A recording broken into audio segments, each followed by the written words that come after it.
Hello students, welcome to Inspiring Math. I hope ಎಲ್ಲರೂ ಎಕ್ಸಾಮ್ನ ತುಂಬ ಚೆನ್ನಾಗಿ ಬರೆದಿದ್ದೀರಾ ಅಂತ ಅನ್ಕೊಳ್ತೀನಿ. ಇದು ನಿಮ್ಮ KCT ಎಕ್ಸಾಮ್ನ ಫಿಸಿಕ್ಸ್ ಕ್ವಶನ್ ಪೇಪರ್ನ ಕೀ ಆನ್ಸರು ಸಿರೀಸ್ A1.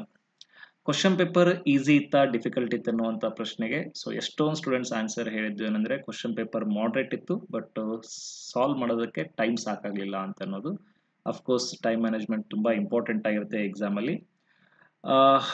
ಈ ಎಕ್ಸಾಮಿನ ಅಂದರೆ ಫಿಸಿಕ್ಸ್ ಕ್ವಶನ್ ಪೇಪರು A1 ಸಿರೀಸ್ನ ಎಕ್ಸಲೆಂಟ್ ನೀಟ್ ಅಕಾಡೆಮಿ ಧಾರವಾಡದವರು ಪ್ರಿಪೇರ್ ಮಾಡಿದ್ರು ಅಂತ ಕೀ ಆನ್ಸರ್ ಇದು. ಸೊ ನಿಮ್ಮ ಮುಂದೆ ಕೀ ಆನ್ಸರ್ ಹೇಳ್ತಿರ್ತೀನಿ.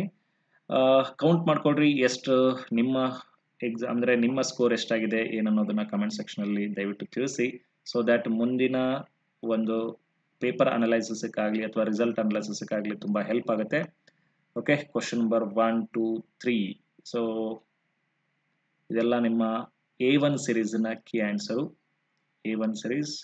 ಸೊ 16 ಸಿರೀಸ್ ಇತ್ತು. ಕರೆಕ್ಟಾಗಿ ಕ್ವಶನ್ನ ನೋಡಿಕೊಂಡು ಮಾರ್ಕ್ ಮಾಡ್ಕೊಂಡ್ರೆ ಕೀ ಆನ್ಸರ್ ಈಗಲೇ ಗೊತ್ತಾಗಿರುತ್ತೆ. ಇಲ್ಲಾಂದರೆ ಇನ್ನೊಂದಿಷ್ಟು ದಿನಗಳು ಬಿಟ್ಟರೆ ಒಂದು ವಾರನೋ ಒಂದು 10 ಡೇಸಲ್ಲೋ ಅಫಿಷಿಯಲ್ ಕೀ ಆನ್ಸರ್ ಬರುತ್ತೆ, ಆಗಲೂ ಕೂಡ ಚೆಕ್ ಮಾಡ್ಕೋಬೋದು. ಬಿಫೋರ್ ದ್ಯಾಟ್ನೇ ಇದಕ್ಕೆ ಕೀ ಆನ್ಸರ್ನ ನೋಡ್ಕೊಂಡಿರಿ.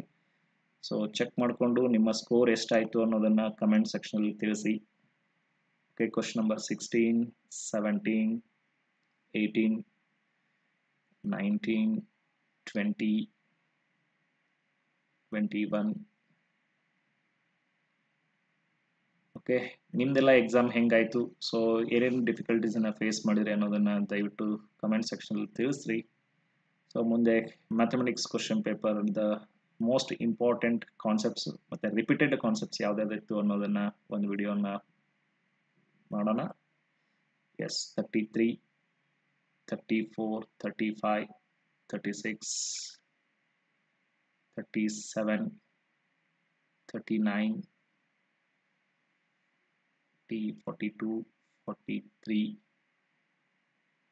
ಓಕೆ, ನಿಮಗೆ ಈ ಕೀ ಆನ್ಸರ್ದು PDF ಬೇಕಾಗಿತ್ತು ಅಂತಂದರೆ ಜಸ್ಟ್ ಡಿಸ್ಕ್ರಿಪ್ಷನಲ್ಲಿ ನಾನು ನಂಬರ್ ಕೊಟ್ಟಿರ್ತೀನಿ, ಆ ನಂಬರಿಗೆ ಮೆಸೇಜ್ ಮಾಡಿರಿ, ನಿಮಗೆ ಇದರ PDF ಕಳಿಸ್ಬಿಡ್ತೀನಿ. Okay, yes, all the best for tomorrow's exams. ನಾಳೆ ಎಕ್ಸಾಮ್ಸ್ನು ಕೂಡ ತುಂಬ ಚೆನ್ನಾಗಿ ಬರೀರಿ. ಮತ್ತೆ ಸಿಗೋಣ.